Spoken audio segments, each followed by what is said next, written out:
Governments are no longer denying it. The military are no longer denying it. And even mainstream media no longer denies it. They're here and have been here for a very long time. The Mutual UFO Network has been on the front lines uncovering the truth since 1969. And now we're sharing the truth with you. Welcome to MUFON's What's Up with hosts Katie Grabowski, Christopher DePerno, and Katie Cook, exclusively on the KGRA Digital Broadcasting Network. Wondering what's up? So are we.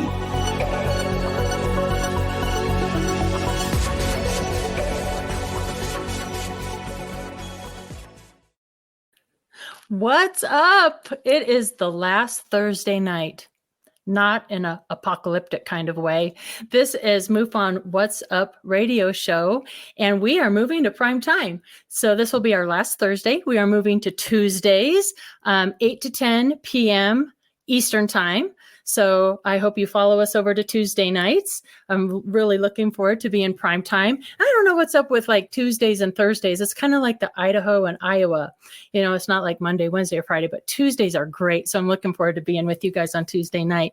You are listening to MUFON What's Up Radio, the show that says discovery starts with curiosity and curiosity starts with MUFON. I'm your host, Katie Grabowski, Colorado State Director. I'm so glad you guys are here with us tonight. We have got a great show for you lined up. We have Teri Lynge coming in. We're so excited to talk with her. And as always, this show is brought to you by kgradb.com. Please go to their site and check them out. And it is always sponsored by MUFON, the Mutual UFO Network. Always asking that important question, are we alone in the universe? Just a little MUFON announcement as well. MUFON has its registration open for the Denver Symposium in July. So get in there and get your tickets and register now. You can also sign up for the live stream TV if you can't make it in person. So that is up and running, and we all hope to see you out at the symposium. So now I'd like to bring in my awesome co-host, Katie Cook. She has been investigating the paranormal and UFOs for quite some time. Welcome, Katie. Hello. I'm excited about tonight's show. Really excited to talk to Teri. And how about us moving to prime time, baby? I know. Big time. No. Moving on up. Right. And let's bring in Chris DePerno out of New York, State Director for MUFON. Welcome, Chris. Oh, hi, everybody. I'm writing a Valentine's letter right now. So, excuse me. We got a great show for you tonight. It's going to knock your socks off. Teri Lynge is going to be on. She's fabulous. I'm going to have to sleep with the lights on tonight because she'll scare the bejesus out of me right. and stuff. That's right. So, Katie, what do you have to kick us off this evening? Oh, no, first of all, Chris, is that letter to your wife? Just making sure. Just scandal. It's my Valentine. Right. None of your business if it's to my wife. Okay. How's that? Didn't mean to step on any toes, but okay. All right, let's start with our meme of the week with a Valentine's theme, since that's coming up. How cute is this one? For you guys just listening, there's an alien who appears to have shot some arrows at, I guess that's the Tin Man. It says, "Oh, forget it. There's just no getting through to this guy." That's what Cupid is saying to the alien. Oh, poor little Tin We've all Man. been there. Yeah, some guys you just can't get through to. He needs his heart, the Tin Man. That's a cute one. Well, okay. I want to tell you about a crazy pop I have this week. Paranormal pop. Look at this one. How cute is that? It's a skunk ape pop. Skunk ape. I can't say it, but I mean it. Doesn't that look so yummy? So it's milk chocolate with coconut and almonds. Look, it's got almonds for toes. I love that one. I think that's so cute. And of course, as always, you can order these pops at paranormalpops.com. Chris, does that look good to you? Are you licking your lips? I actually have wrote a letter about the skunk. He said, "My dear Valentine, after 27 years of marriage, I wanted you to be recognized for all the great things you do. And saw this, and I wanted you to see how much I care for you on Valentine's Day. Therefore, I want to give you a skunk ape foot. Happy Valentine's Day." Oh, Chris, there's no saving you. I don't want to eat a foot. Of course, I will wear my football helmet when I give it to her. I think that would be wise. I don't know. I think it's so much different than flowers. Flowers get old. Oh, it's different than flowers. Well, It smells divine. Folks, So- if you really want to get attention for Valentine's Day, give her a skunk cake pop. Oh my goodness. Hey, but speaking of paranormal pops, I wanted to do something different this week and just introduce you guys to Wendy Robinson. She's the one who makes these pops. And, you know, we've been talking about them every week. And I thought it'd be good to hear from Wendy about the inspiration behind making these pops, because it involves our dear friend, Angelia Shear. We're actually coming up on the week. It's been a whole year, believe it or not, this week that we lost Angelia. So she's on our mind and in all of our hearts. And I just thought, let's get Wendy talking about the pops and her inspiration. Amanda? Paranormal pops are solid chocolate in different flavors, and they're shaped like Bigfoot feet, aliens, UFOs, kind of like in the high strange cryptid field. My dear friend Angelia Shear was a wonderful friend to me, and she unfortunately got a brain tumor and passed very quickly, and I was making these pops to take to her service in her honor. And I put just a few in a basket, and literally I heard her voice as plain as day say to me, "You need to make more of these. We've had the single mother talk. I've been a single mother. You need to make more of these. They're really great. People are going to love them." And I just started making more, and I listened, and she told me, her voice told me the name. She said, "You're going to call them Paranormal Pops. They're out of this world." So when I went to the celebration of life with this basket of these pops, I ran in the parking lot into Teri Lynge-Kehl, and they were so kind. I just met them, and they helped me carry the items into the fellowship hall, and they saw the pops. And they said, "These are incredible." After the service, we all sat at the table, and they said, you know, "We'll help you do this." I told them the story, and they said, "We're going to help you." And Kevin Kell Media, that's his media company, he helped me put the website together, come up with this really great nostalgic logo. In each order, I have these little wings that come in white chocolate or white chocolate mint, and I call them Angelia wings instead of angel wings. And then any event that we do, that put a tribute to her out, and we take donations so that I can do things in her name to St. Jude's or other breast cancer, you know, awareness fundraisers and things like that, veterans fundraisers, and all in her name. I did not have an interest in the paranormal stuff at all, really. I can't say I didn't believe in UFOs or did believe in UFOs. I just didn't really, you know, I just went on with my life. I had an image on my security camera that was just really bizarre, and it just prompted me and led me to her. And through that little image, we just bonded and became wonderful friends. You know, it's just amazing how a photograph on a camera can bring somebody into your life that just has impacted me so incredibly that I really can't even explain it. I want to always be one person that's just constantly reminding people of her and who she was. Angelia Shear wrote a wonderful book. It's called UFO Encounters. You can get it on Amazon. It's fascinating. I mean, her viewpoints were so important to this whole paranormal field. I mean, people really admired her, and I miss her, but I know she's still with me, so.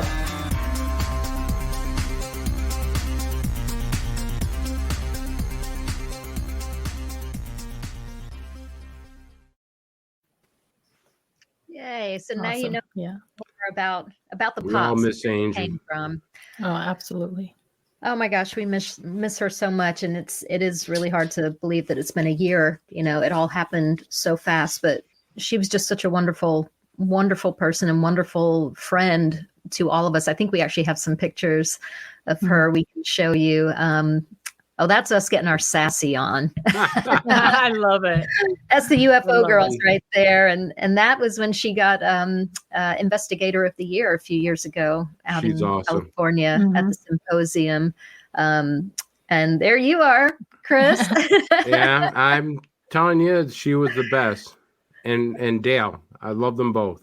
Yeah, that was so fun. Oh, and there's our guest and you, Katie.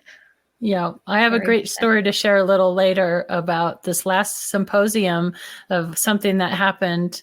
And I shared it with Teri. We stood there in the hall. And so when she comes in, I'll tell you all about that because I want Teri to be in on that conversation. But it was pretty powerful. So I will tell you a short story about Angelia. I mean, I was very good friends. We probably talked at least once or twice a week. And one time I was doing a Project Aries radio show, and I said, Angie, I got this guy coming on, and we're going to be talking about Satan, and we're going to be talking about the Satan Church and everything. And she goes, don't you do it. I go, what? Don't you do it. You're not ready for it. And I go, Angie, what are you talking about? I'm telling you, I care about you too much. Cancel that show.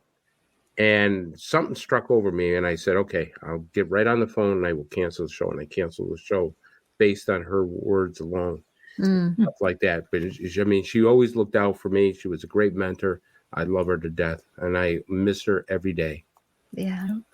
Yeah. Beautiful person. We will always miss her. We'll be talking about her a lot through this whole episode, definitely. But Chris, I'm dying to know what news you have for us. Oh, have I got some stories for you. These guys are just crazy. All right. Amanda, let's get ready with the news. Why is the Air Force AWOL on the UFO issue? Last June, the Director of National Intelligence released a public report on UFOs. The report confirmed that the vehicles of unknown origin are operating on a regular basis with ease in restricted U.S. military airbase. Only been going on for 70 years. But with this information, the U.S. Air Force has been silent. How is this possible considering the U.S. Air Force's responsibility for aerospace defense and its massive air and space surveillance capabilities? Are we to believe that the U.S. Air Force do not detect any UFOs? This lapse in the U.S. Air Force reporting raises doubts about the credibility of the U.S. Air Force on the UFO issue. Yeah, it's only been 70 years, but what do we know? It appears to be a little more than the Air Force resisting civilian oversight. So, now, we're talking about the United States Air Force. So what are the massive surveillance capabilities of the U.S. Air Force? Here's some of the Air Force's unclassified surveillance programs. These are unclassified. Think what they got classified. The Space Fence, the world's most advanced radar. All right, the Space Fence can track over 25,000 objects in orbit, some reportedly as small as a marble, but it can't pick up a UFO? Okay. The solid state phase array radar system. I don't know what that is, but it's supposed to be some massive phase array radars designed primarily to detect ICBM or sea-launched cruise missiles, which means is that any UFO that comes out of the water, they're supposed to be able to detect. The Global Infrasound Acoustic Monitoring Network. There are 60 stations that monitor low-frequency pressure waves in the atmosphere. This acoustic network reportedly can detect and track bodies and other objects in the atmosphere. The U.S. Space Surveillance Network. This global program consists of at least 29 worldwide space surveillance systems, featuring the world's most powerful radars, which can reportedly detect a basketball-sized object 22,000 miles away. All right, but they can't pick up a UFO. Space-based situational awareness program. Once again, I don't know what it is, but it seems pretty important to me. The space-based infrared system, a network of satellites operating in medium Earth orbits that together provide global coverage and infrared energy sources. Overhead Persistence Infrared Battle Space Awareness Center. This is at Buckley Air Force Base, and it's a new lab, so God knows what they're doing there. And then Active Electronically Scanned Array. They can track even low radar cross-sections of objects over large areas. And the Federal Aviation Administration. I didn't know this, but the FAA's long-range radar systems feed right into NORAD. The U.S. Air Force, through the Joint Surveillance System, NORAD is privy to all data from the FAA sites. This is just some of the capabilities of the United States Air Force. Unclassified. Now, think about the classified systems, but they haven't seen any UFOs. You decide, Cookie. First of all, Amanda, can we put Chris's face back up full again, and then do the logo over his face again, that U.S. Air Force logo. No, let's do this one. Okay, because Chris, you look like a superhero. I just love that so much. Your wings. I like that. I think I'm going to have a shirt. But I'm a Marine. I'm a jarhead. I don't go with the Air Force. They're a bunch of. I like to say something, but I can't say it on the air. I just had to do that. That was too cute. Yeah, what the heck? I mean, like you said, just the classified stuff, the stuff the non-classified stuff, the stuff that we know about. If it can detect such minute things. You can detect a thing in space the size of a marble, but but they can't figure out what these other things are flying. They won't say anything. There's no way. And it's so weird how the Navy, will basically come out and be like, we're seeing stuff and we don't know what it is, but our Air Force won't. It doesn't make any sense to me. Could it just be because then they have to admit we're no match, like for them, like, you know what I mean? Would they just have to admit, like, we can't do anything about them being in our space? So better to just say, no, we don't see anything. Yeah, nothing to see here, folks. Kind of deal. Katie, you had something to say? I did. The Air Force has been in the shadows on this and have been involved with some of this and looking into it for decades and decades and decades. I mean, Francis Warren in the 60s in Cheyenne, all the stuff out in Colorado Springs and Elbert County Ranch, I think Black Access Projects. I mean, Air Force is liar, liar, pants on fire. And you know what? I'm less than 10 miles from Buckley, which is now the Space Force.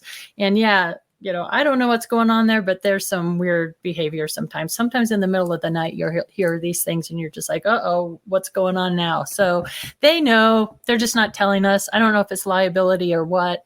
But I think it's for 70 years they've been lying their butts off to us. That's and right. Now they got to try to figure out a story to say, well, maybe not. Yeah, exactly. All right, let's get on to our next story.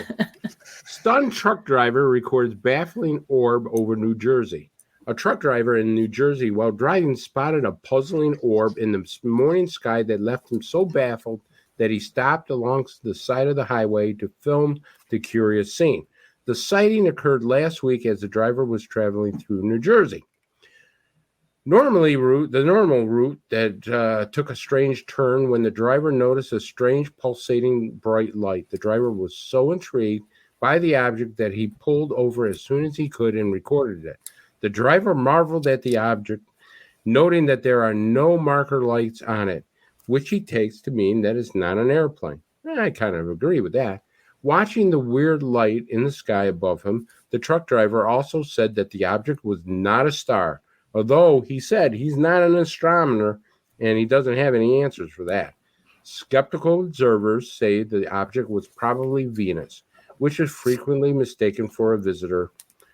Yeah, a visitor from our out of this world. Amanda, let's play that video. Marty, this is what I'm recording. I pulled over on the side of the highway. You can see me on the side of the highway right now. It's just about dawn. This is not an airplane. I don't know what it is exactly, but I'm zooming in on it right now. This is not an airplane. There's no marker lights on it. It's basically hovering.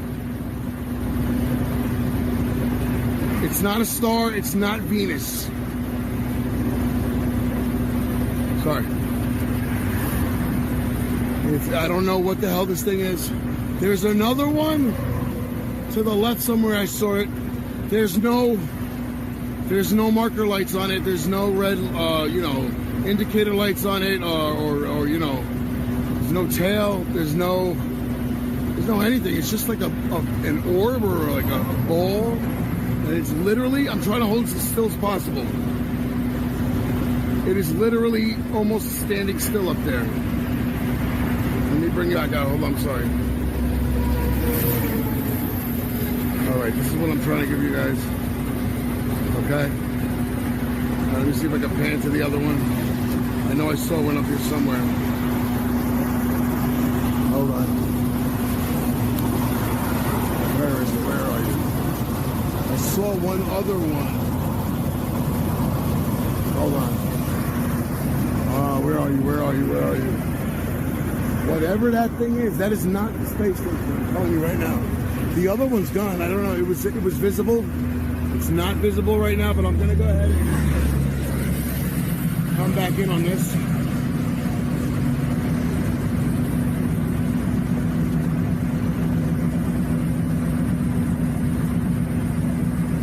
This thing is just staying still and pulsating. I don't know. I'm not an astronomer. I know that it's not an airplane, though. I'll tell you that much.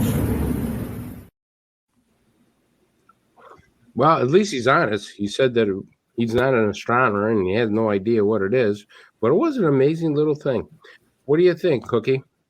Well, yeah, so I couldn't really see the pulsating, but I take his word for it. It's so still, so it's not a satellite, and I mean, it looks too small to be the moon and too big to be a planet and too high to be a street lamp. I don't know. Katie? I'm just super excited because your case could be the same thing what my case of the week is. So I'm blown away right now. Oh, maybe we're having an invasion. Who knows? Oh. Did this trucker see Venus or something not of this world? You people decide. All right, let's get on to our final story for tonight. Mysterious aircraft spotted at Area 51 in unprecedented satellite picture. Roughly 8 years ago, since its construction began, the massive hangar located at the remote southern end of Groom Lake has seemed to have a little more activity right now. For the first time, satellite photos from Planet Labs not only show activity around the hangar, but the nature of that activity is a never-before-seen exotic Delta Wing aircraft parked in the northern apron, like we haven't seen it flying in the skies.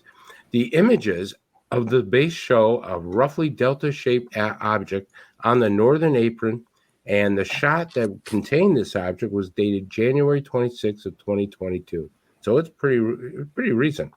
Since we have never seen any action around this hangar, we found this odd. Folks, I don't find this odd because they don't make mistakes at Area 51. The aircraft in question measures roughly 65 feet long, 50 feet wide. The aircraft has no tail surfaces. The size and shape are broadly like, well, maybe the next generation air fighter and the sixth generation concepts that we have seen from both the U.S. Air Force and the Navy, which are shown as heavily tailless, low observable tactical jets, which modified the Delta Wing platforms. Wow, what a mouthful.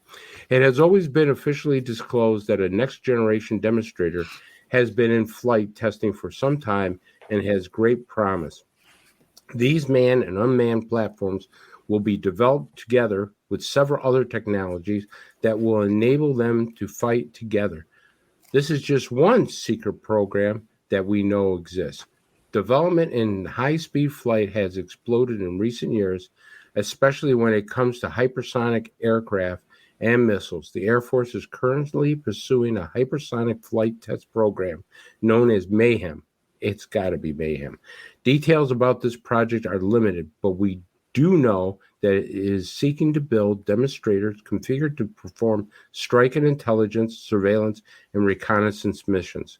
We must understand that spotting a totally new and exotic aircraft design in the open at Area 51 is largely unprecedented and for very good reason.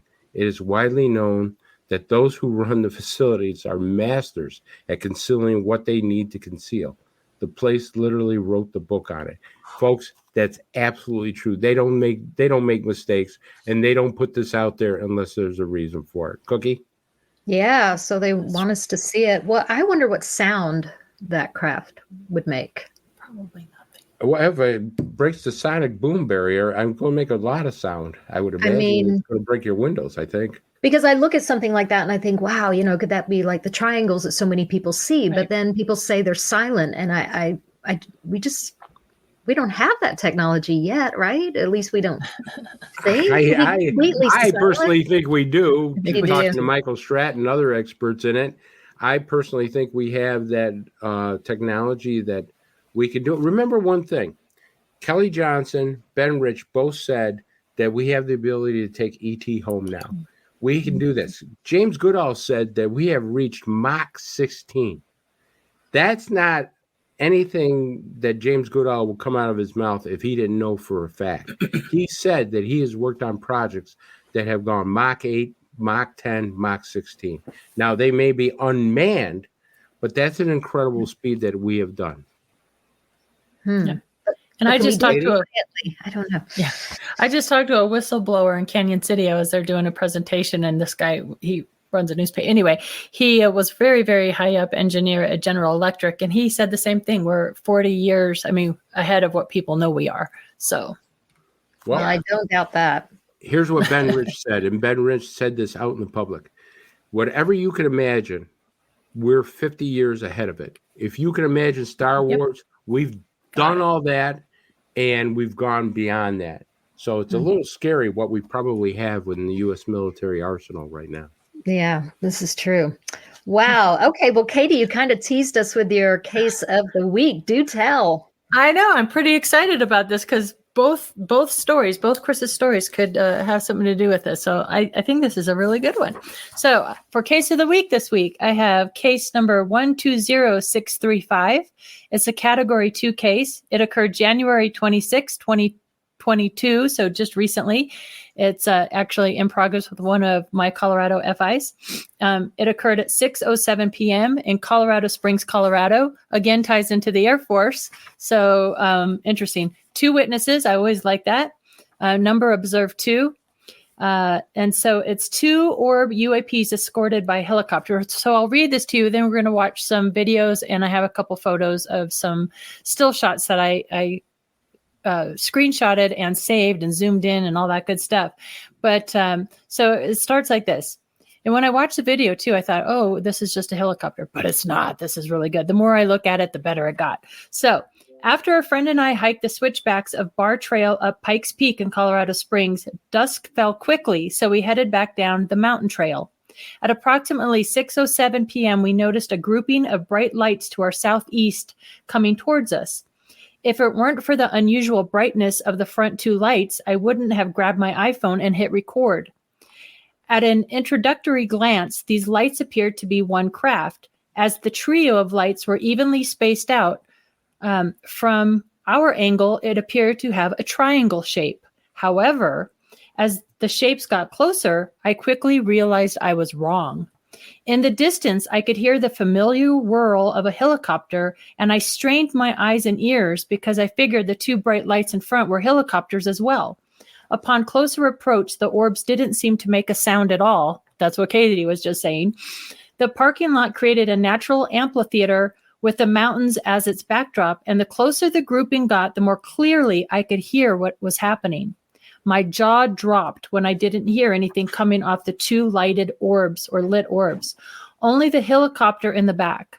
These orbs seemed to be leading the helicopter as the formation flew almost directly overhead. Notice in the video at the 12-second mark, a smaller bright flash occurs in front of the first orb, but for just a fraction of a second.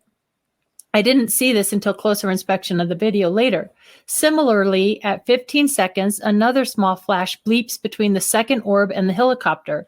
Some other unusual small lights track under the orbs around the 34-second mark. Look closely. The information contained on its trajectory over the peaks of the mountain and just to the right of some power lines.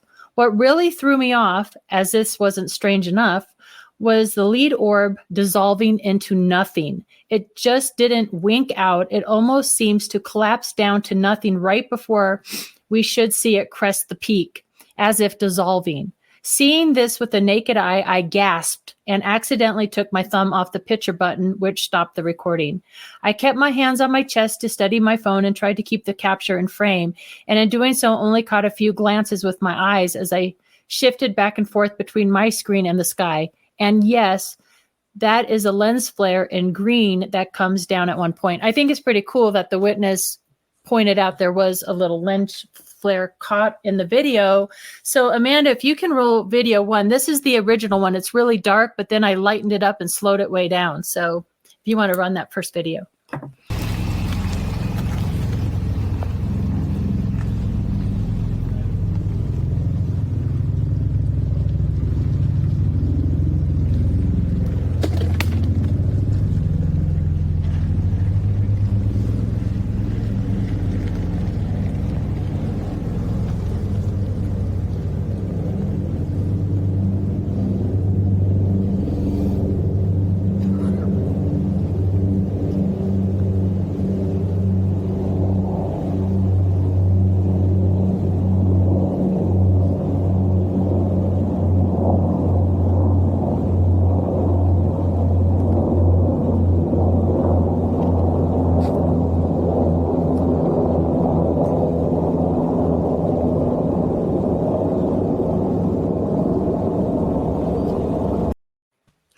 So what's cool in the second video, when you light it up, you can really see that those two orbs are not connected to the helicopter. The helicopter is almost escorting these things.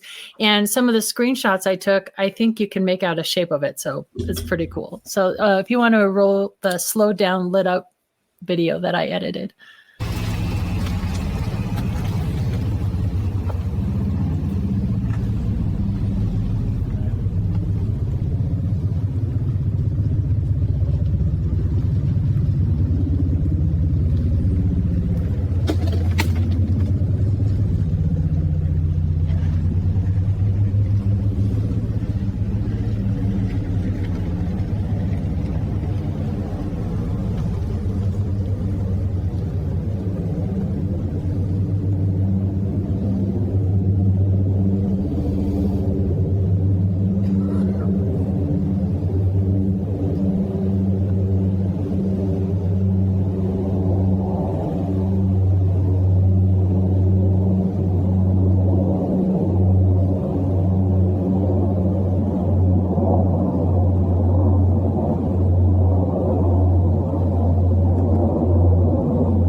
So what's cool about that one is you can really see the helicopter behind it, and it appears you can see the flashes, and it appears to be there's another helicopter escorting whatever this is, which makes me believe maybe this is possibly what Chris was talking about, one of these military copters, because if you want to pull up that first screenshot picture, so there it is, I captured it. It has a triangular kind of shape to it that almost looks very similar to what Chris was showing in that bunker there. And you can see like a seam on it. And then this is the second screenshot I took. It's not as clear as the first, but I like this one because you can see the light of the helicopter shining down kind of way above it. So there's definitely, these two were separate. It wasn't one aircraft. So that's my case of the week. What do you guys think? Wow. Compelling. So, okay, I'm confused. So when you see the two bright white lights, and then you do see that red flashing light behind it. So that, are you saying that that's the helicopter that was? That's the helicopter. Yeah, it seemed to be, and then you could see that flash of another one in that second video. So it appears to me that helicopters are escorting something that didn't make a sound, something that this witness said dissolved. Eventually, I have no idea. Is this a UFO or a top secret craft? Case is still in progress. So I'm really anxious to see what is dug up, in the conclusion. I don't know. I'm sorry, Chris. No, go ahead. Go ahead. Well, I would. The only other thing that came to my mind, and I don't know anything about him, but like some sort of glider plane that maybe wasn't supposed to be flying at night, and that's why the helicopter showed up. Would that have any kind of red light on the back? I don't know anything about gliders. I don't know. Just that popped into my head.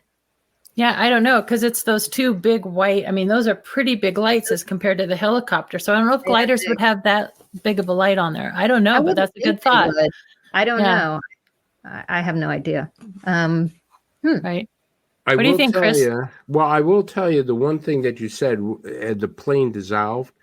We have the technology now that some of these craft actually have cameras all over them, and they can project what's on top to the bottom of it.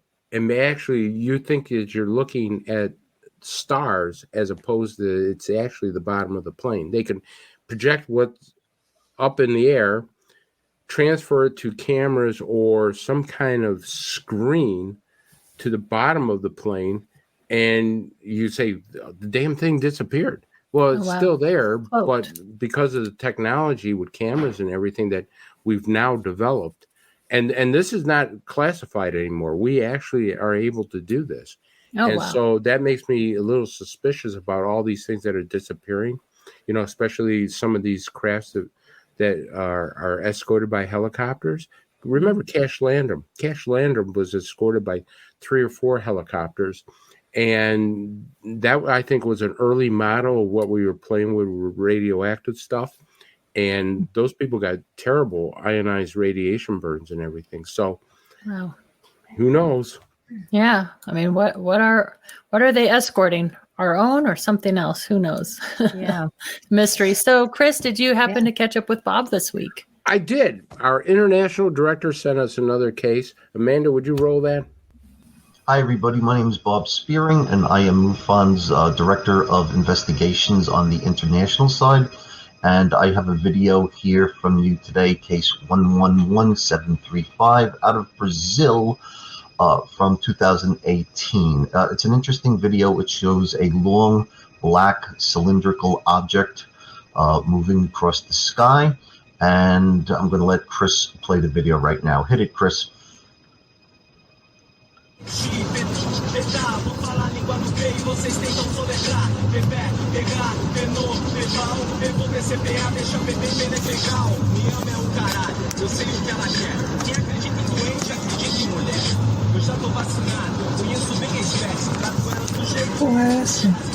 Você pode me chamar de doente cruel, Você não quer que eu acredite em Papai Noel, Deslumbrada com dinheiro, carro, fama. Se ela sentir que é um bom partido, ela se acaba na cama. Parece que funciona só na lei do incentivo. Okay, Chris, you can flip it there. Okay, what that is probably a solar balloon. Chris, could you put up a picture of the solar balloon?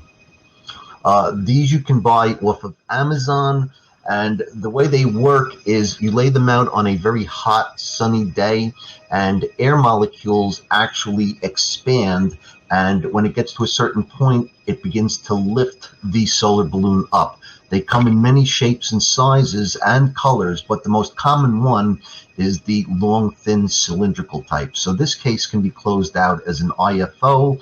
It is a solar balloon that is easily bought on Amazon and is a lot of fun if you do decide to buy one. That's it for today. Thank you, Chris, for having me, and hopefully I'll see you next week. Take care. Wow. Wow, very cool. I've never seen one of those balloons. I haven't either. I haven't either. And supposedly you just lay them out on a hot sunny day and the air inside somehow expands and they float away. Wow. So many things that look like UFOs now. I know. Why? Stop it, people. Oh, well. Right. What you going to do? Wow. Nice party gift. Yeah, exactly. Well, I tell you what, before we bring our guest in, I wanted to share another thing about Angelia, because again, we all have her on our mind this week. You know, before you guys welcomed me into this podcast, thank you.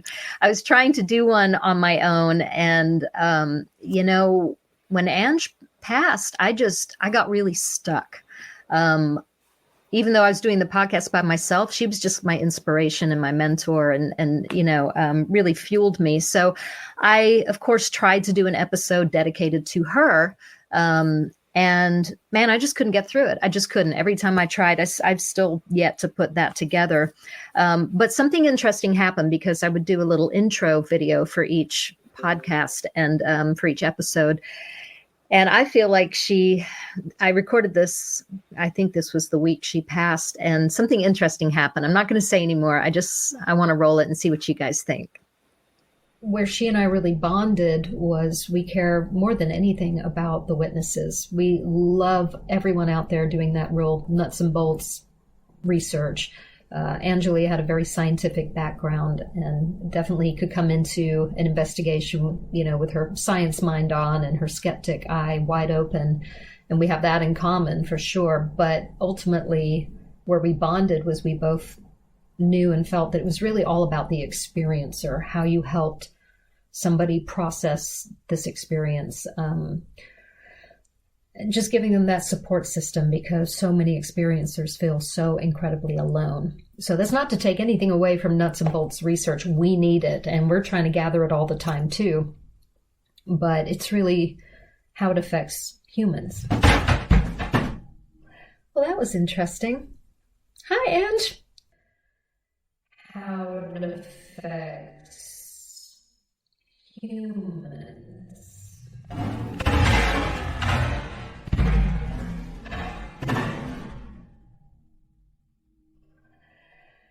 Well, that was interesting.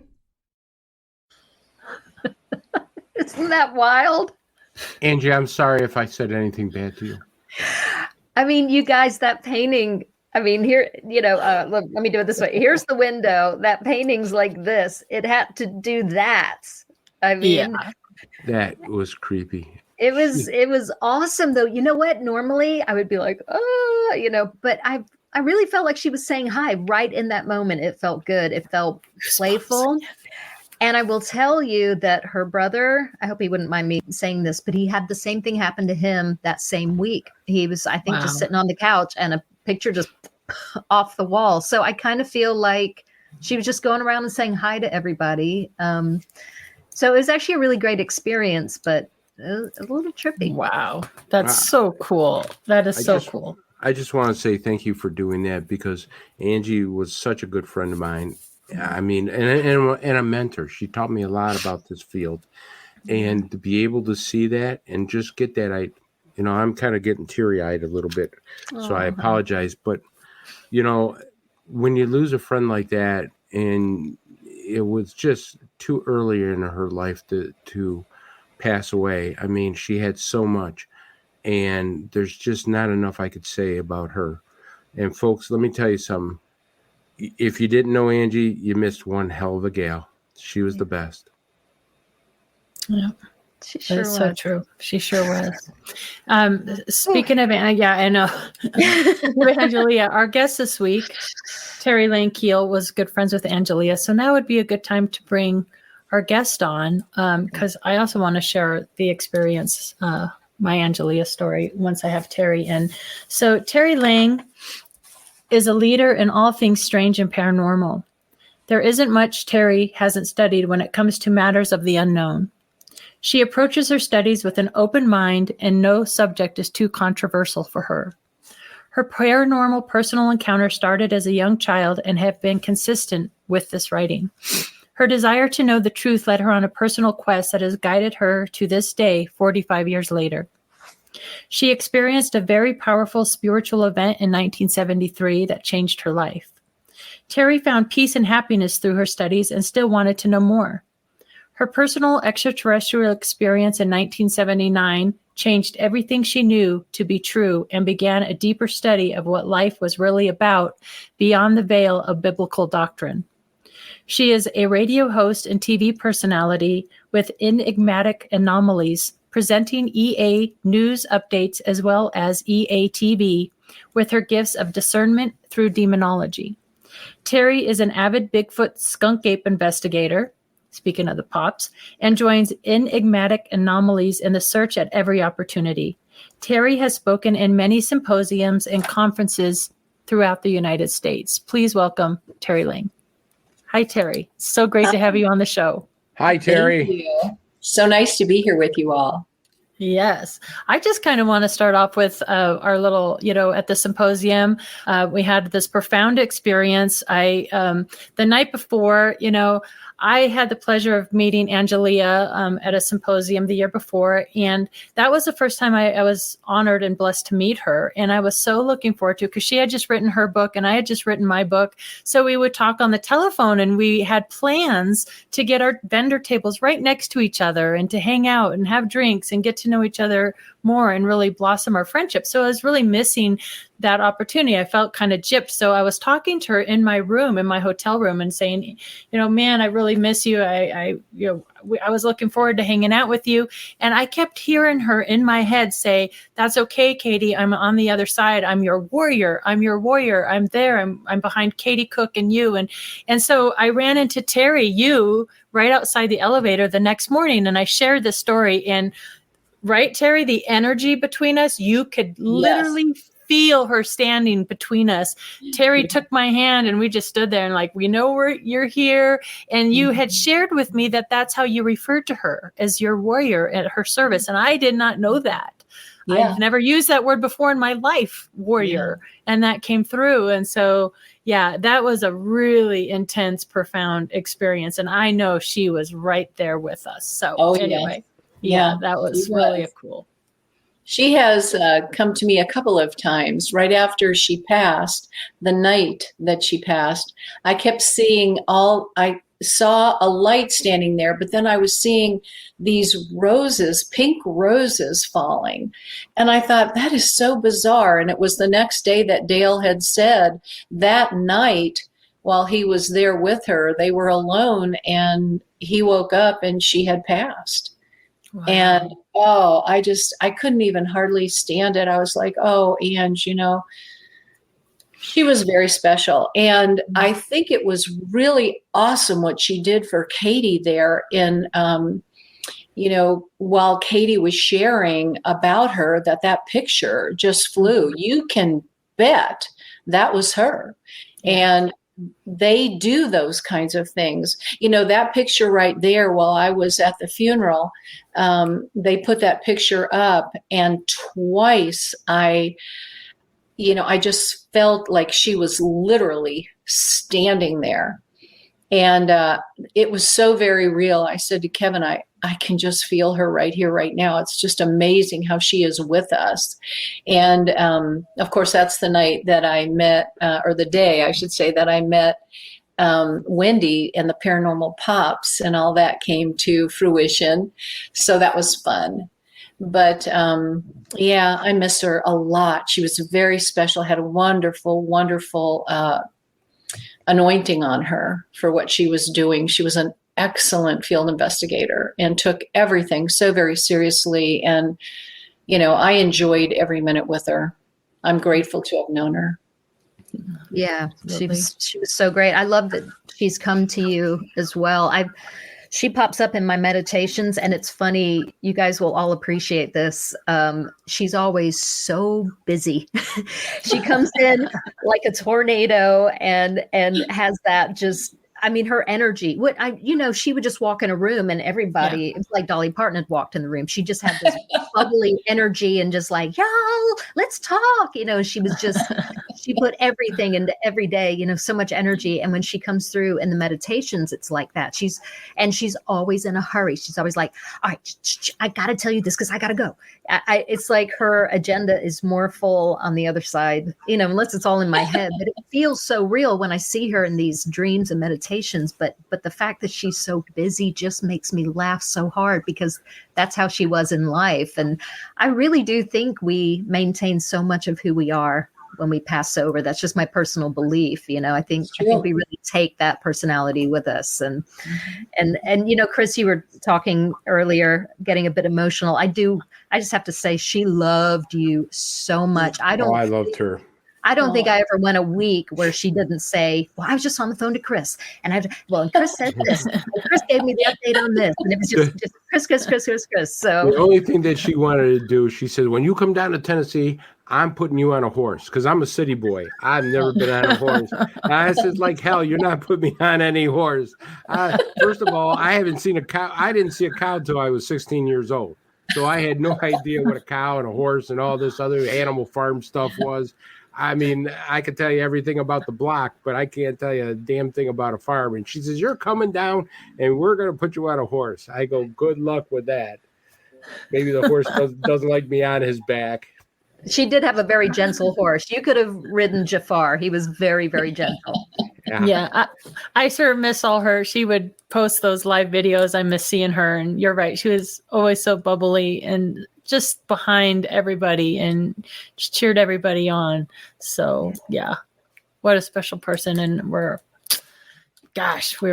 just feel like but it makes me feel so good because the message is clear. She is there. She is there behind all of us as our warrior. She's fighting this good battle. So something in that comforts me. We have a good one on the other side being our warrior. So I love that. I love that message. Oh yeah, I just got the chills. Yeah, I've been getting them too. This whole time. So she's watching now. Well, listen, before break, I want to delve into Teri's abduction experience. Yes. So can I start with the first question here? Yeah, absolutely. Teri, you and I have had some great talks, and I got to tell you I truly believe you're a chosen person in this realm. But I want to start out with your abduction experience, especially with the reptilians. let's get into that, and we could take it over on, if we go over, we'll take it over on the other side of the break. Okay. Well, I have had 2 different experiences, and the one that I had submitted to talk about later is the alien healing, which was so surreal for me, because being a very strong, believer, I found it hard to believe that anything could heal us other than God.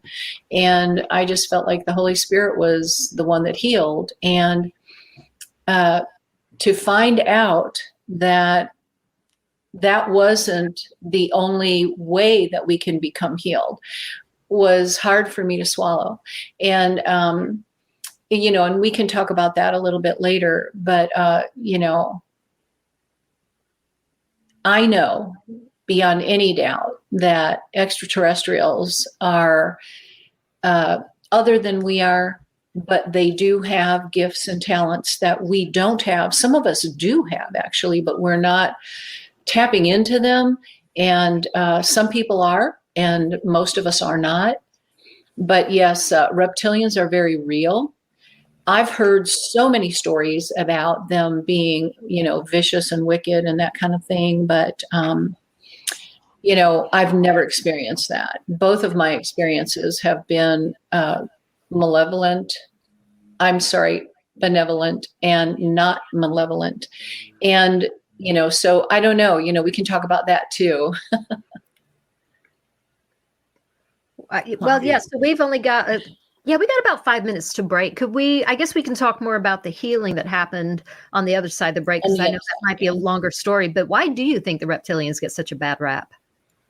I think they get a bad rap because some of the stories that people are saying about them and the way they look, I will say they're very frightening. Okay. My experience with not that particular one, this is the one that did the healing, but my experience with the first one that I saw, which was a huge, massive 9.5 to 10 foot extraterrestrial that I was in a catacomb with a man who took me there, like a handler of this particular being that we have here. And he was in a gated catacomb, and a very, very heavy gate. But he walked me down, and I was so afraid.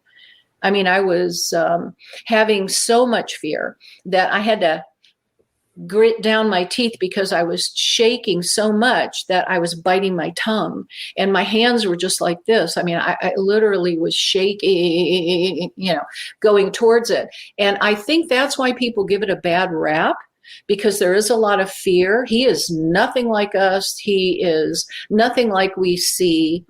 He's massive.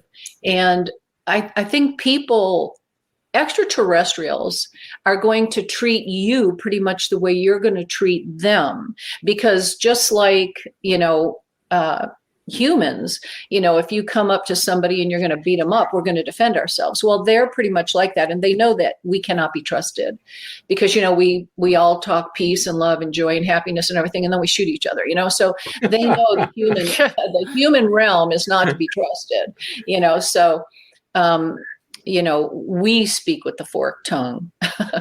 And so this is why I think people say that, because they're so overwhelmed and these things are so frightening and so different that they act in fear towards them. And this is my best guess. Okay. I mean, I'm not the be all and end all of knowledge of reptilians, for heaven's sakes, but this is my best guess. I didn't do that. I was very humble. I was so humble because I was so afraid. I thought I was going to be lunch. I really didn't know what to expect. So I was shaking like a leaf inside and out, and I was feeling like I was going to throw up with every other step because I was that afraid. I knew I had to go. I was told that I had to go in and have a conversation with this being. And once the handler got me there and opened the gate, he told me to go inside. And I'm telling you, I couldn't take my teeth out. I couldn't separate them because it was just doing that. And they were whacking. That's how how much fear was there. But the minute I got inside, this huge mess, I would not look at him. I would not look at him. I saw him out of my peripheral vision, and there was no way I was turning my head. No way. And he was, like I said, 9.5 feet tall and massive. I could feel from him the strength. And he spoke to me through a mental telepathy, because although I could see a portion of him, his mouth wasn't moving. And I just stood there scared out of my mind, but he calmed me. He knew how afraid I was. And somehow or other, he calmed me, and I did get a data dump from him. And to sum it up, he said that he was giving me information that when the time was right and I needed it, I would have it. And interesting. I just simply said, okay. Right. Yeah. That's a message that I've heard often, that could be the case. And it makes sense. I mean, these reptilians, first of all, he's super tall, but let's face it. I mean, reptiles here, snakes, lizards, they don't get a good rap either. So all of that makes such good sense to me. And we are coming up on our break, and I would like to pick this back up when we get back, because I would like to talk more about, how do they communicate? Were they telepathic? But we'll talk about that after the break. So stick with us. We'll be right back.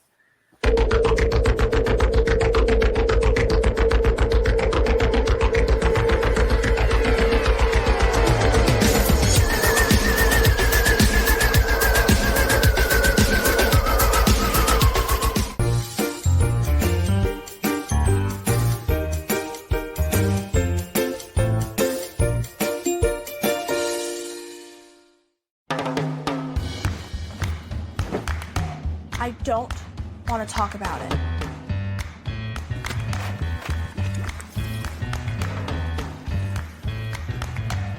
I don't want to talk about it.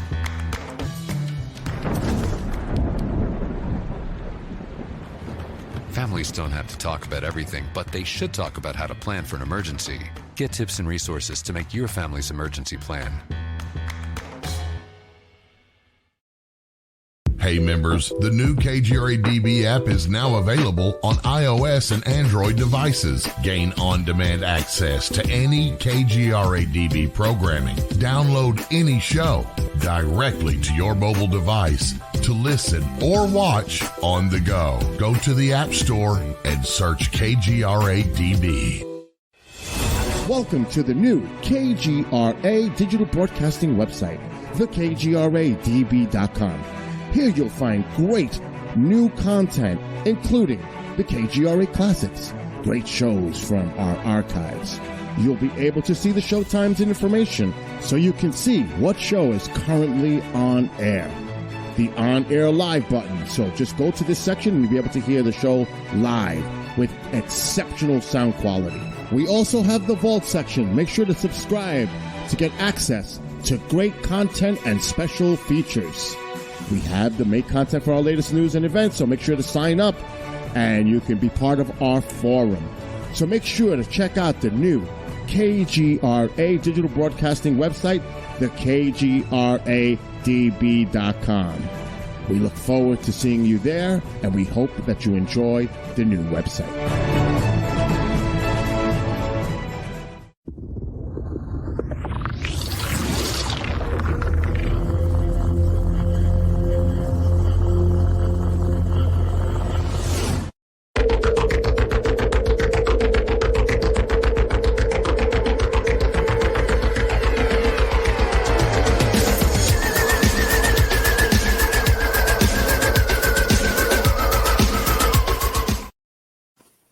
Welcome back with our guest, Teri Lynge. Katie and I just get down every time. Let's carry on with the communication of the reptilians.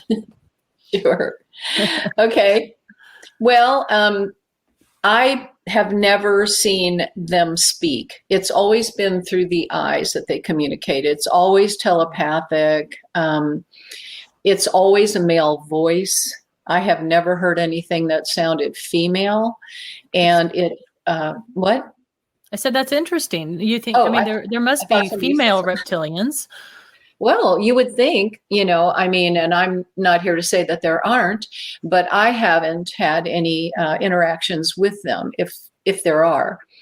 And usually they'll speak in a gruff voice. I'm actually in the process for one of the things that I'm doing with the healing is to recreate the voice. And so I've gotten a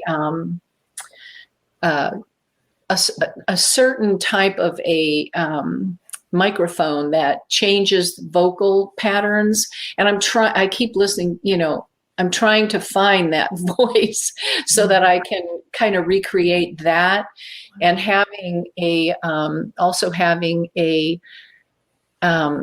like from a studio that is doing a sculpting of the actual reptilian that I saw, the hybrid. The one that I have there was just a real quick rendition to do for a couple of symposiums that I was doing in Florida. And my husband and I put that together literally in like 20 minutes. He just, okay, what did you see? And tried to tell me. And I kept telling him, how it was, but he wasn't able to create it quick enough, and we didn't have enough time. So this is kind of a bit of what it looked like, but not completely. So we did have a sculptor on the other day that we talked with about making it very realistic to what I actually saw. So I'm very interested in what that will, bring forth, because he was very powerful, but he was small. The snout is interesting on that depiction. It almost looks bird-like to me, doesn't it? Like kind of a duckbill a little bit. Yeah, this one isn't as he had very big jowls, and he had a longer snoot, but the back of the head is too round. And but like I said, I was going to UFO Con. I was speaking there, and I needed something to help me relate, and I felt bad that it wasn't exact, but I'm not a artist, and neither is my husband. We're not artists, and so we did the best we could. And I've always felt bad about that, but what can you do? So this was really wonderful that somebody actually came to me and said, "We're that interested that we want to create this sculpting of it, and it'll go into this other museum." So that's pretty cool. Yeah, it's awesome. Glad of that. Oh, Chris, I think you're on mute. Yeah, he's muted. Let's see. Still muted. Let's see. He's muted. There it goes. Are you back? Back to the planet. Okay. We were all rooting for you. Oh, that's okay. Stewie was demanding a piece of apple, and if he didn't get his piece of apple, he said he was going to bark during the show. So, anyways. I want to take you back to the second reptilian. You had one encounter with reptilian at the catacombs, but you had another encounter with a reptilian. My first part of the question is, were they the same type of reptilian? Was it the same one, or was it a different species? And I agree with you that some of these reptilians are getting a bad press, but I think there's talk about something called a draconian. Mm-hmm. Is that the same type of thing that you encountered, or is it different? No, mine were very different. Both of them were very different. The draconian would have been more like the one in the catacomb. He was huge, tall, and really powerful. I mean, everything about him just was overwhelming to me, so much so that I always felt like I was just going to throw up, because he was that frightening, and not like anything I'd ever seen, or, I mean, you can't wrap your mind around some of what your eyes are seeing when you're in the moment with these beings that are other than us, completely 100%, and other than anything else you're going to see on this planet. You're not going to the zoo to see these things. So, when you have to deal with it, like with him, because it was so frightening, just his mere size, it would be very much like standing next to a grizzly bear or something. It intimidates the bejesus out of you. And the other one that came to the bedside, which was short in stature and very, very colorful, absolutely beautiful to look at, unlike the other one. The colors were just, they caught my eye, and I was just looking all over his body and staring at portions of it. And from what I could see from the light coming from the outside, and that's interesting to know, is that when he was in the room with me, he only appeared to be about 4 feet tall, but the light that we had that would shine on the truck that was right outside the window, because of the way that my husband would park his truck, he brought it right up to the house, and there was a huge spotlight on it. So that spotlight, along with the spotlight from the street, brought in enough light that even though it was early in the morning, like, 4-ish, something like that, I could see better than normal. And as I was looking at this and noticing these little hairs on the edges of his scales and all, I got caught up in it, actually. And then when I looked up at him, it was like, oh my God, he's looking at me, looking at him. And, I didn't move because, again, it's not that it was so horrific. It was just that it was so quick that he called my name. I was facing the other way. I rolled over, and then boom, it was like, whoa, and calling my name wasn't something that was so bizarre, because I've been called many times. I've had spiritual experiences where my name has been called, and I've had demonic experiences where my name has been called. Now extraterrestrial experiences where my name has been called.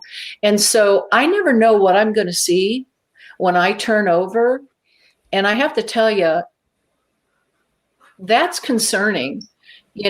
I don't know where God is leading me, or how this is going to all fit into my reality, and when I did see him and the colors and the fact that he really had a reptilian face, was shocking to a degree, but I knew not to move, and he told me to be still at one point. That's the only thing he said, but in his way, like a very strong, powerful voice, you don't disagree with these extraterrestrials when they talk. No. You don't disagree with them. You're not in a conversation. You're being manipulated or controlled to a degree. I probably could have moved. I chose not to. I probably could have asked questions. I chose not to. I chose just to be, like I said, really, that would be submissive almost. So I've never done anything to threaten them.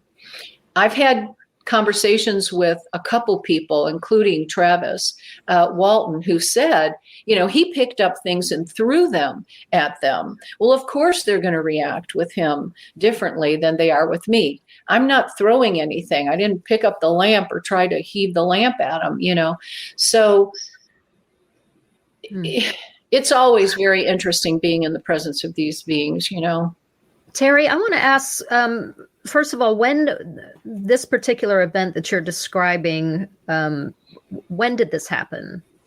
This was 2012. Okay. Is this the same incident where you feel like you got healed? Yes, it was. Okay. Do you mind telling that story? No, I'm not at all. I had, in 2000, I had gone to Tampa General. I had a surgery.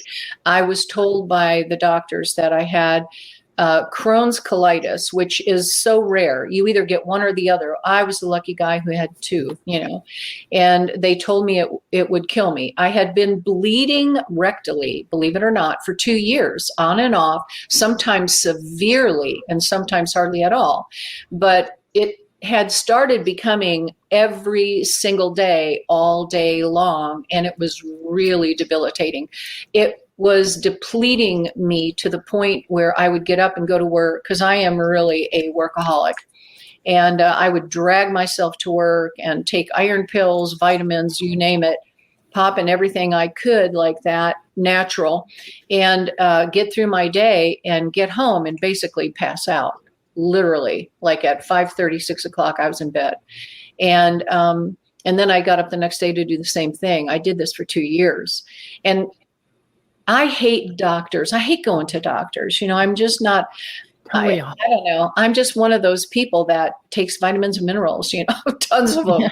And so when it was evident, I had to go because I was shaking. I was hurting. I was in so much pain. I had to go.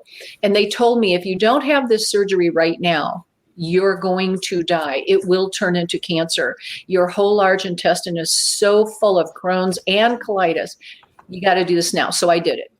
And I went in and I had the large intestine removed. And it was right after that, that 6 weeks after the first surgery, that something was wrong. They didn't do something properly in the 8.5 hours I was on that table, and they had to open me back up. I hate talking about it, right through that very delicate area that was healing and redo the surgery 6 weeks later. And the pain was off the charts, but they did catch whatever it was. I had a light bleed and they repaired that. But when I finally did get out of the hospital, I was in so much pain, that I called them probably every day for 3 months. And finally they stopped taking my calls and said, there's nothing else we can do. And this was like my new normal. And they did offer me a third surgery. And I said, oh no, that's not happening. And so, I'm not doing that again. So I learned to live with it. And so, make a long story short, 12 years later, I had asked the Lord to heal me and I didn't get healed. I didn't get better. I couldn't wear jeans. I couldn't wear belts. I couldn't wear anything tight. And so, I just accepted it. And 12 years later, I'm sound asleep in my bed and I hear a voice, Teri, not in my voice, but, in a gruff voice. And I knew I was facing this way and I knew I had to roll over to see who was talking to me. And like I said earlier, I never know what I'm going to see. And this kind of thing had happened before. But what I saw, I had never seen before. And that was this shorter reptilian who was about 4 to 4.5 feet. And I'm estimating, I didn't, I didn't measure him or anything. I'm just estimating because the side of my bed is so many feet. And then, he was just right up here to where my bed was. And when I looked at him, I pretty much just froze. I became very submissive and stayed very still. And I didn't know why he was there. I had no clue, and I stared at him for quite some time. I don't know how long I stared at him, just looking at him more and more intently. And then, like I said earlier, when I looked up, I saw that he was looking at me. And that was quite frightening, that he was studying me as much as I was studying him. And yet, he hadn't said anything. I hadn't said anything. And then all of a sudden, I see this thing in he had a clawed hand, and I saw 3 different areas there that had claws that looked like maybe from what you would see on a really big dog, a hard clawed, dark, like claw, like a dog claw. And he was holding this instrument. Now, earlier in my life, I was in the medical field, and I knew that what he had was similar to something that could be a instrument of some sort, but just the main piece of it was very similar. The Y piece, the other pieces on that, because it was kind of like this long thing with this Y on it. It had this thing that was very, very tightly woven, tight. And all of a sudden, I started seeing it move. And I'm like, oh my God, that was shocking. And the other piece was moving a little bit back and forth. And I thought, oh my God, that thing is moving. So now I'm focused on that and trying to make a mental note of what I was looking at. So the one thing was almost like a biological fern that you see in nature, but it was very tightly coiled, and now it was coming undone very, very slowly. And they were very thin. This depiction here is something that I tried to do. It reminded you, because it was grayish in nature, it reminded you of a tentacle on an octopus. It kind of reminded you of that, but it was much, much thinner. You know, an octopus has a pretty thick tentacle and that gets thin, but this thing was just thin, and it was attached to that rod. And he looked right at me as I'm staring into his eyes, and no mouth. I never saw a mouth on him. And he simply said, "Be still." And I thought, yeah. And, you know, this thing, he literally put it right between my legs, and it entered vaginally, and it started wrapping itself real quickly. I could literally feel it getting tighter. And this is interesting, getting tighter and warmer and tighter and warmer and tighter and warmer, to the point where I was like, oh my God. And it was right at that area that hurt from my surgery in 2000. And the outside attached to the upper part of me to like steady itself. It seemed, I don't know if it steadied itself or what it was doing, but now I'm feeling a vibration, this like vibration that I'm actually feeling. And then it's getting tighter. And at one point, even though he was right there, I closed my eyes and just sat there like, oh my God, this thing is going to pop. And I had in my mind, I was thinking, there's going to be blood everywhere. This thing's going to pop. I'm going to start bleeding. I'm going to hemorrhage. I'm going to probably die. I don't know. I mean, I just laid there with my eyes closed and thought, oh, dear God, you've got to be kidding me. You know, and I know that might sound crazy that I would call out to God, but no, I mean, I was not sure if this is how I was going to go. You know, I don't know. And so then with my eyes closed, I was like, well, I don't feel it getting any tighter, but it was still hot. And I opened my eyes and he was gone. And I'm laying there with this hot, tight vibration thing going on. I laid there for 3 hours. I didn't move. I just laid there like, I don't feel blood. Nothing feels wet. I'm breathing. I'm okay. I'm alive. I'm not hurt. I'm okay. And my husband was sleeping, you know, in bed with me. And he got up and got his shower and went to work. I still was laying there. This affected me mentally. It affected me emotionally. I was still feeling this vibration, and I thought, oh my God, dare I get up and move? Well, I did get up, and I didn't know what to do. And it was early in the morning. It was like maybe now 7:30, 8-ish. And I thought, take a shower. And then I thought, no, don't take a shower. Wait, you know what? I need to talk to somebody. But I didn't know who. And I just thought, well, I'm going to call Denise Stoner with MUFON, because, you know, she was in Florida with me. I was the assistant state director. And I just thought, or maybe I was a state section director. I'm sorry, at the time. So I called her and I started telling her what was going on. And she said, have you gotten a swab yet? And I said, no. You know, it's like everything I knew to do as a certified field investigator, I wasn't doing, because I was out of sorts with myself. I was freaked out.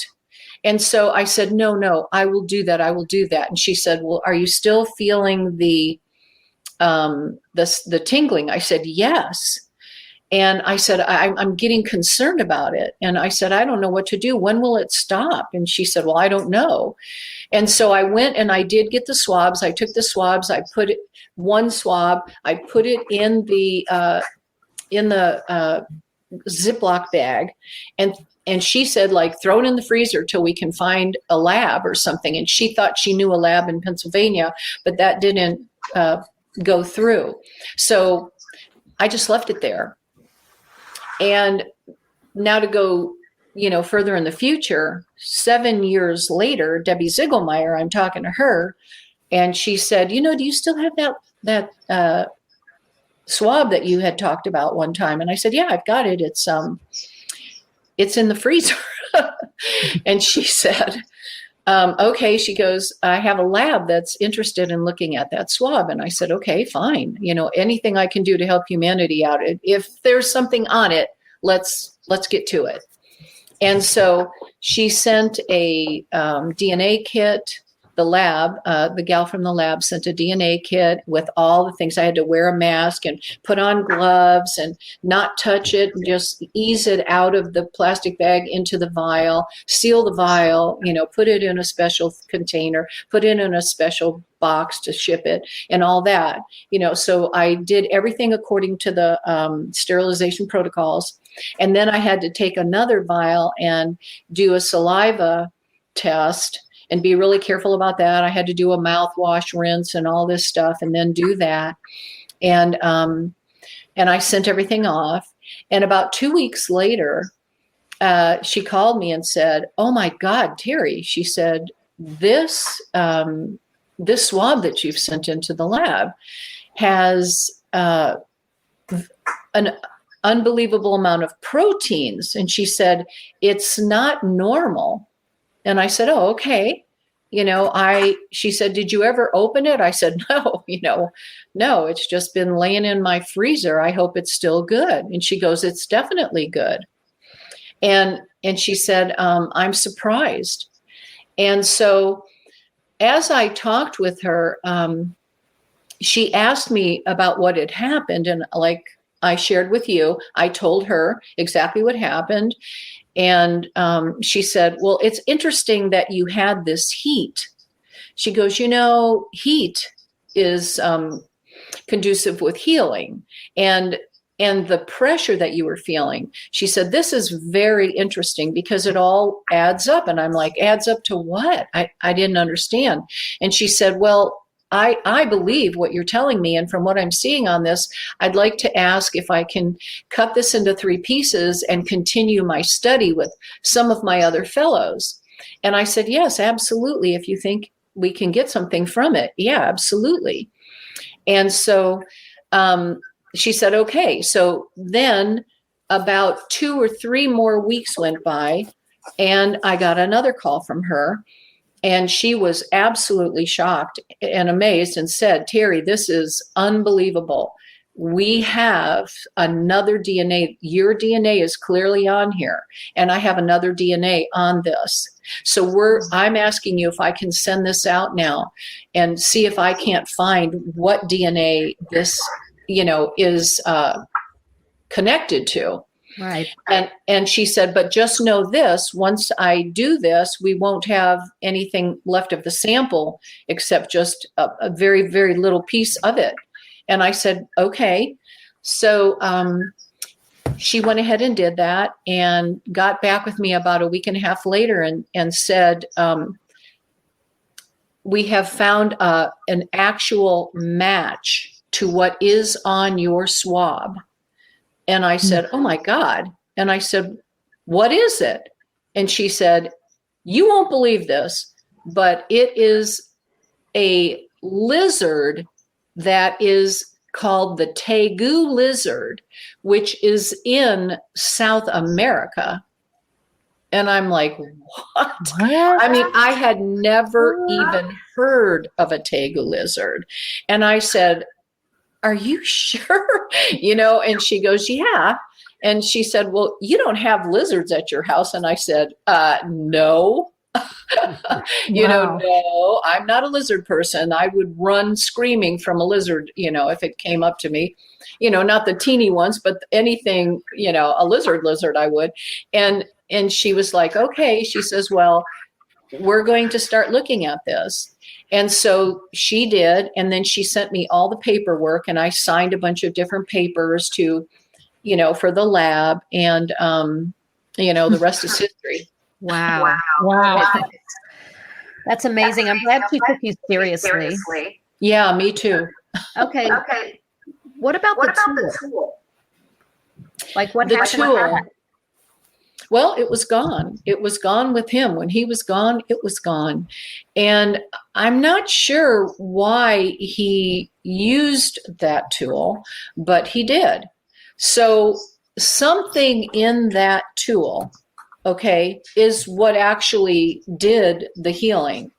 Not the alien himself, but the alien knew to use that. And why they did it, I don't know. I will say that, and I mean, this is a stretch, but it's what I've come up with in thinking that my life was so strangely paranormal, so strangely weird. And that incident in 1979 was so difficult for me. I didn't talk about it for 29 years. I mean, it was that difficult for me to wrap my head around. I was a Christian. I was singing in the worship team. I was teaching the children. I wasn't looking for extraterrestrials. I didn't want to know a thing about extraterrestrials. And there they were. And I'm wondering if they actually felt that my Crohn's and colitis, which was something that is brought on the human condition by stress and just a lot of stress and not being able to deal with things and having problems. Maybe they thought they caused that in me when I had to have that surgery. That's a guess. I don't know that to be true. But maybe they felt that was part of the reason I was so sick and needed that surgery. My whole large intestine was removed. And because that's where they said they felt it was going to be cancerous. And maybe that's why they came 12 years later when I had so much pain from that surgery to heal me. And that's a guess on my part.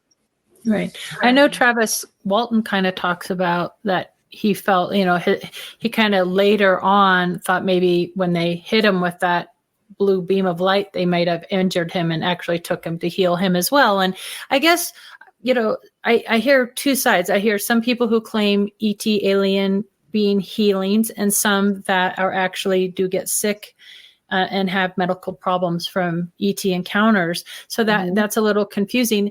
Do you think, Teri, that whether it's the reptilians or other beings, like you had mentioned, they downloaded you with something, and when you're ready to receive it, something is going to happen, or you'll be used in some, not used, but you know what I mean, in some sort of way to either bring a message about. Do you think possibly they healed you to carry on with whatever that plan is? And if so, do you think there's other people that are kind of like pawns in a chess game that could be happening that we're unaware of? Absolutely. And I had thought of that. And, I thought, well, did they heal me for their reasonings that I don't even know about, I'm not aware of? I will say that I know that my entire family has had interactions with extraterrestrials, which I never knew of until 1979 in my first experience when I told my mom what had happened to me. And that was such a powerful happening. And when I brought it to my mom's attention, she said to me, "It's okay, honey. I've had that happen too. She's seen them too." Wow. And I thought, what the heck? And you never told me about that. I mean, I really got upset with her. Instead of being, oh, I'm so grateful, I was like, why didn't you tell me why didn't you prepare me for this? But of course she didn't. And she had seen a USO, one that shot right up out of the water in the Gulf of Mexico, down near the area where the Peace River is, in the state. It was out in kind of in that area. And her husband also saw it. And she told me about the different times that they had seen it when they were out there. And then my oldest brother from my mother's first marriage, when he was 9 years old, had been told, go to a certain place and you'll see a UFO. And he did. And he did. And I didn't know about that until years later when I was in Melbourne, Florida, holding a MUFON meeting, and my brother lived in Melbourne, Florida, and he came to my MUFON meeting and told me about his experience. Talk about being shocked, and then my son and I were having a date night, my son Joshua and I, one time. Every now and then, when the boys were, younger, I would, call them up and say, I'm taking you to dinner. Let's go have a movie, spend some time with your mom. And sure enough, on the way home, we had an experience with a unbelievable UFO that was 3 lights that morphed into a triangle that then went out of sight. And in St. Petersburg, it's another long story, but my son then for the first time saw what, he now was an instant believer. And so there's the 4 of us in the family. And I don't know about great grandparents or anything else like that. We just didn't have any knowledge about anything. So I do think that they wanted me to be here. I do think I was chosen for something. I mean, why would I get a data dump? I didn't want it. God, like I said, I thought I was going to be lunch that day. I was so scared. And going through that whole thing, why? Right, the big why. So obviously in the future here, because I haven't needed it so far, but he did very clearly say, when you need this information, you will have it. Okay. So I have it. Teri, I think you're incredibly brave for 2 reasons. One, to bring out this story, it's just an amazing story. I got to tell you, if I was in the same position where I saw a massive reptilian, 9 foot tall, massive like that, I tell him, okay, pal, let the probing begin. Tell me when to bend over. I just think that you're remarkable to be able to deal with all that, because I'd be coming home and say, honey, guess what happened this afternoon? It just wouldn't work. But anyways, I want to bring you back to 1979. You saw a craft then, and you had an encounter with a tall white. Can you explain to the listeners about that? Sure. Yeah, I was coming home from work one night, late at night. I was working a night shift. My husband was working a day shift because we had 2 small boys, and we didn't want to leave them with anyone else. So I'm coming home very late. I left the job at 2 in the morning. And as I was coming down 28th Street North in St. Petersburg, which was just a little bit of ways from my house, I figured it was about a 15-minute drive, right? And I kept seeing something in front of me, and I kept looking at it. There was a railroad track up ahead of me on 28th Street North in St. Pete, and there was something on it, but I kept looking at it, and I'm like, oh my God, that is not a train. I could see clearly under it, clearly over it, and around both sides, but it was taking up the entire portion of the street. So that's about 42 feet. I know that because I went back later and measured it. And I'm staring at this thing. My car shuts off. Now, my car had never shut off. There was nothing wrong with my little Honda Civic. It just shut off. And it was rolling right up close to this craft. And I'm looking at it, and I'm backing up in the seat thinking, oh my God, I got my hands on the steering wheel. I am freaking out going, oh, whatever you do, don't get out of the car. Don't get out of the car. My hand reaches down, opens the door, and I'm out of the car. And I'm like, well, what are you doing? And I'm having this conversation with myself. I didn't know then that I was being controlled, that I was actually somehow enveloped by this experience. I did not know that they could do this. Of course, I didn't even believe in them.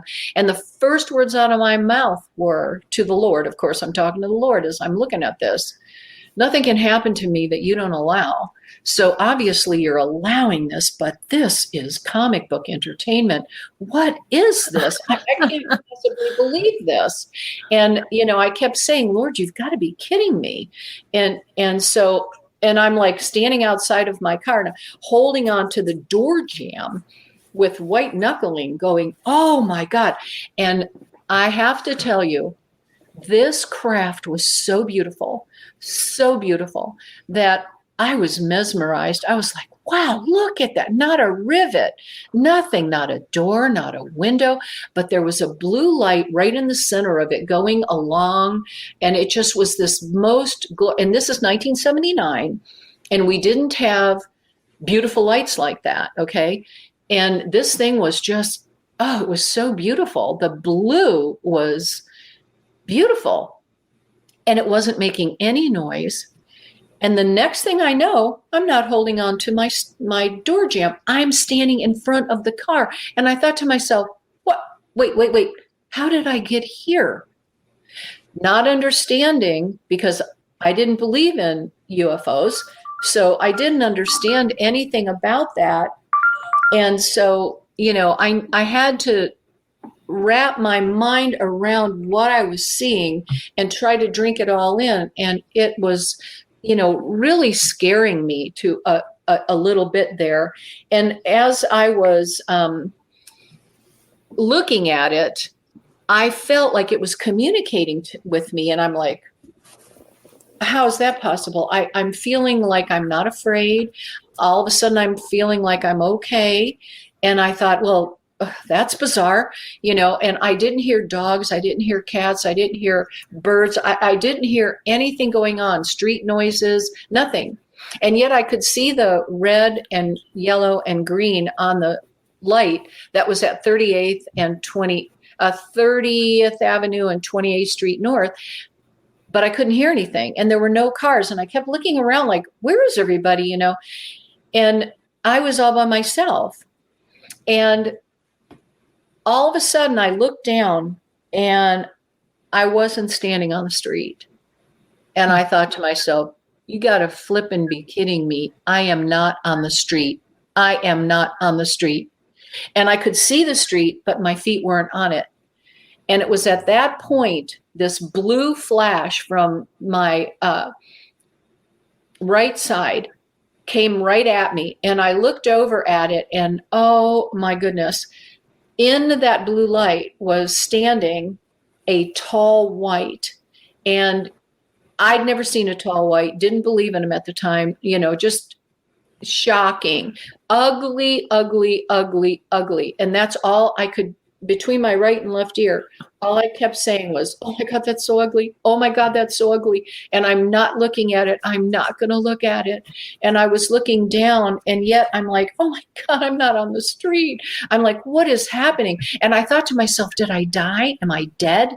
Did I have a car accident? And I slapped myself and I was like, am I alive? And I thought, oh, that hurt. Yeah, I'm alive. And so I'm standing there thinking, what the heck? And all of a sudden I'm being moved towards that tall white. And now he's not on my right, he's on my left. And I'm like, no, I'm not looking at you. I'm not looking at you.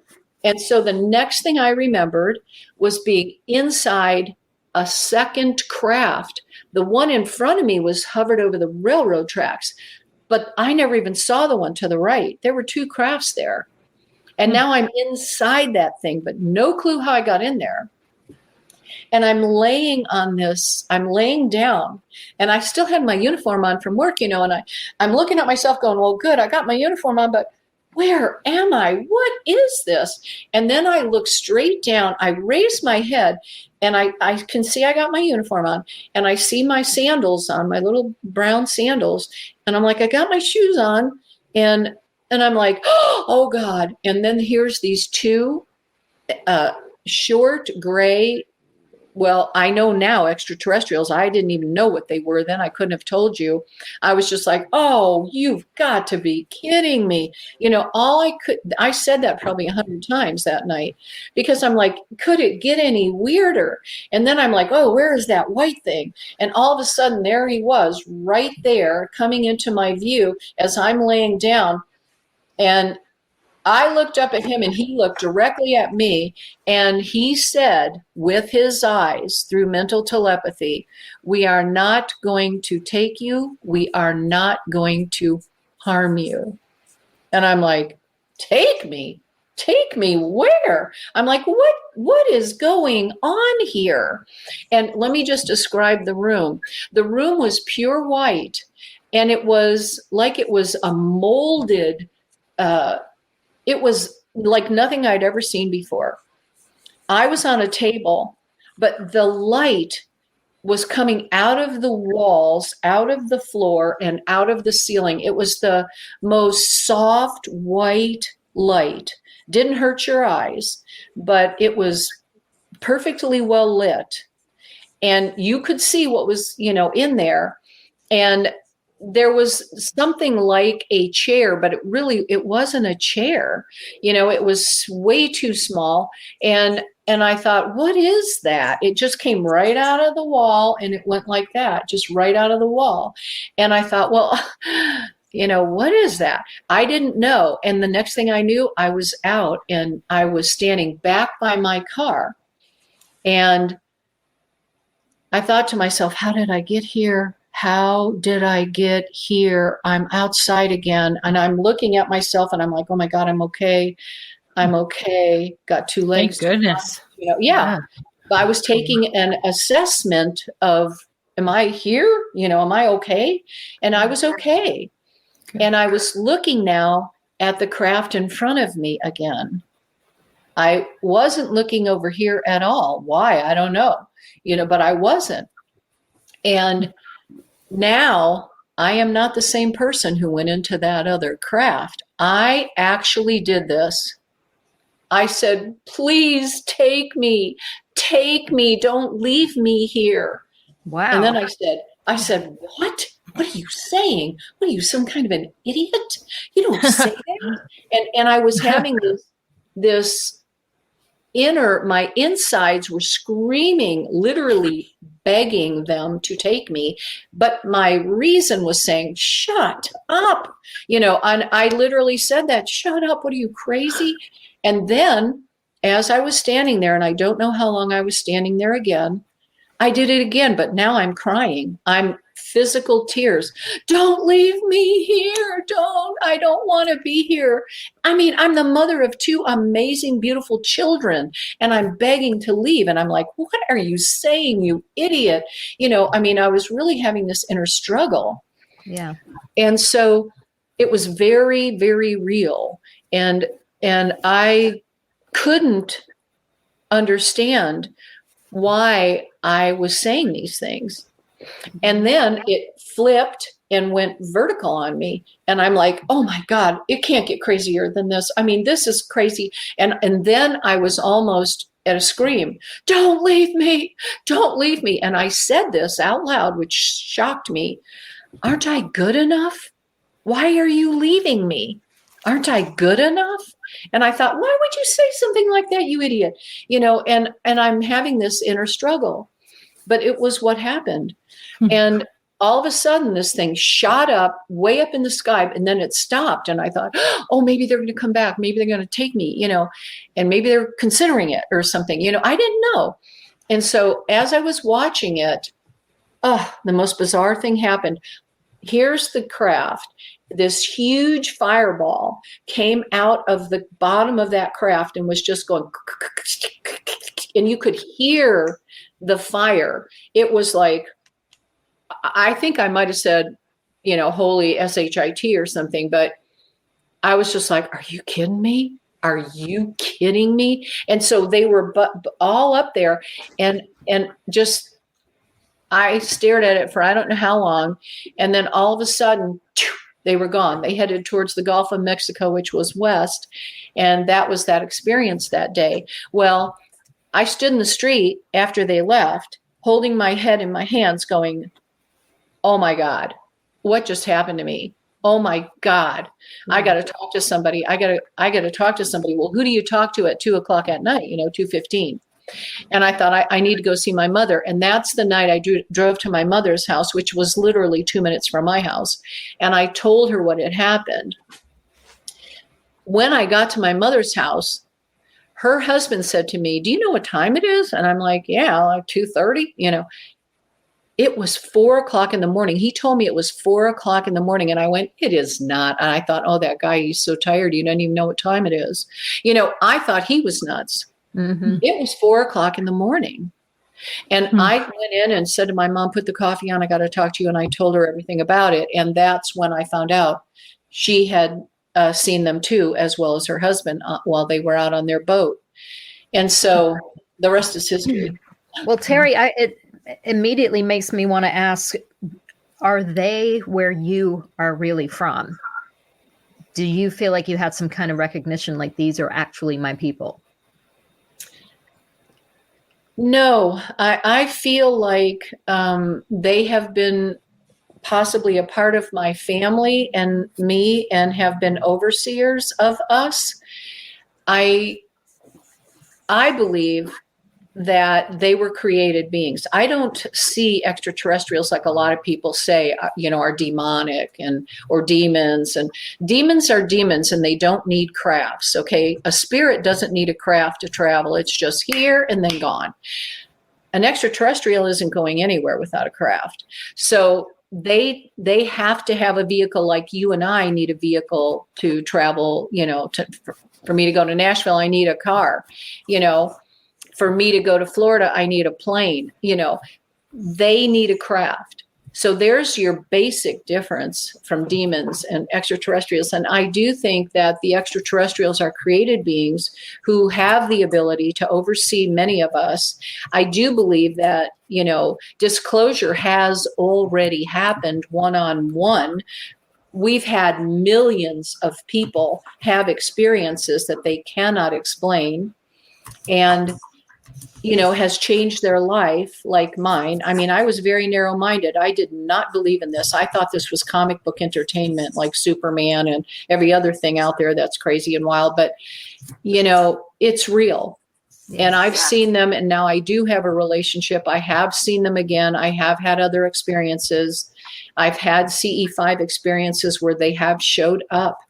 And it's very impressive. It's mind-boggling. But they do come. And I don't think I'm from there. I do think that I am a spiritual being on a human journey. And I think they may know me. And I've had a couple experiences where I felt like where I was, they actually knew me. Right. And, I won't go into all that, but, did I answer your question? Yeah. Yeah, you did. So we only have, this hour flew by. We don't have that much time left, but I wanted to kind of jump over to Skunk Ape. And my question to Skunk Ape, and I know you have an interest in that in research, are they ET connected? I believe they are, yes. I definitely believe they are.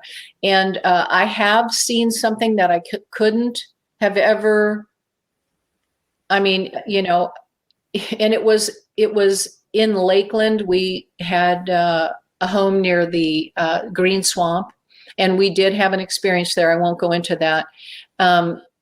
But they are very real. They are very big. They are definitely ape-ish, but they're also very extraterrestrial-ish as well. They don't move or act like a regular gorilla or an ape would, that we see in the zoos, and very powerful, but they're intelligent. Yeah. Have they been seen with craft then? I guess so. Like balls of light. They've been seen after people have seen lights in the forest and things like that. They have been seen. And that's why I think they're either a dimensional being or an extraterrestrial being. They could be a hybrid of some form of an ape. I do think that the extraterrestrials are very good at hybridization, and that's something they've been doing for forever. When you consider that they've been here since before the hieroglyphs, in Egypt and all over, everywhere on the planet. Everywhere. The Mayans have seen them. The Chinese have seen them. Everybody in every eon ago has seen them and drawn something about them. You have to say to yourself, why are they still here? What are they looking for? Right. Why are they so interested in this human race? What do we have that they so desperately need? Yeah, all good questions. So where can somebody go if they want to learn more about Teri Lynge-Kehl? Where do you have a website or anything like that they could go to? I do. Well, TeriLynge.com, I started for my grandkids and my great grandkids so that they could kind of get to know their grandma, and my life and how I lived and what happened to me, so that if things happen to them, they're not taken by shock like I was. So TeriLynge.com, that was before I got married to Kevin. So, and also, being with MUFON and on the board, I do have DOM for Director of Memberships. And so it would be DOM@MUFON.com if you have questions and you want to ask me something about a story that I've lived through, that I've shared. I'd be happy to, talk to anybody. So that's awesome. You're the cool grandma. That's awesome. The strange grandma. Yeah. Hey, that's okay. I think it's okay with me. It is what it is. I can't change any of it, Yeah.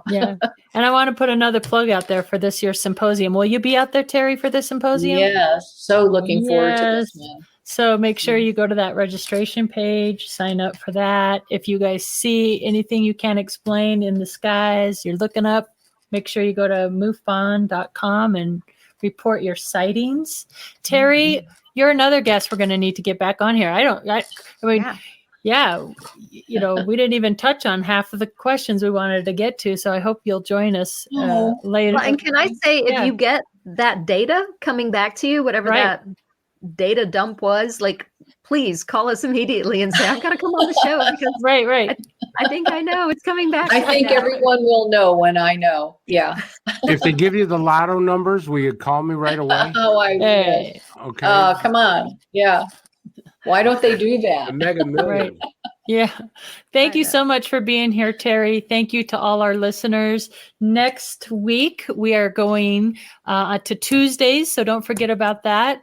Tuesdays from 8 to 10 Eastern time, our new time and our new day. We made it into prime time. And our guest that week will be Maddie Tobias. So we are looking forward to that.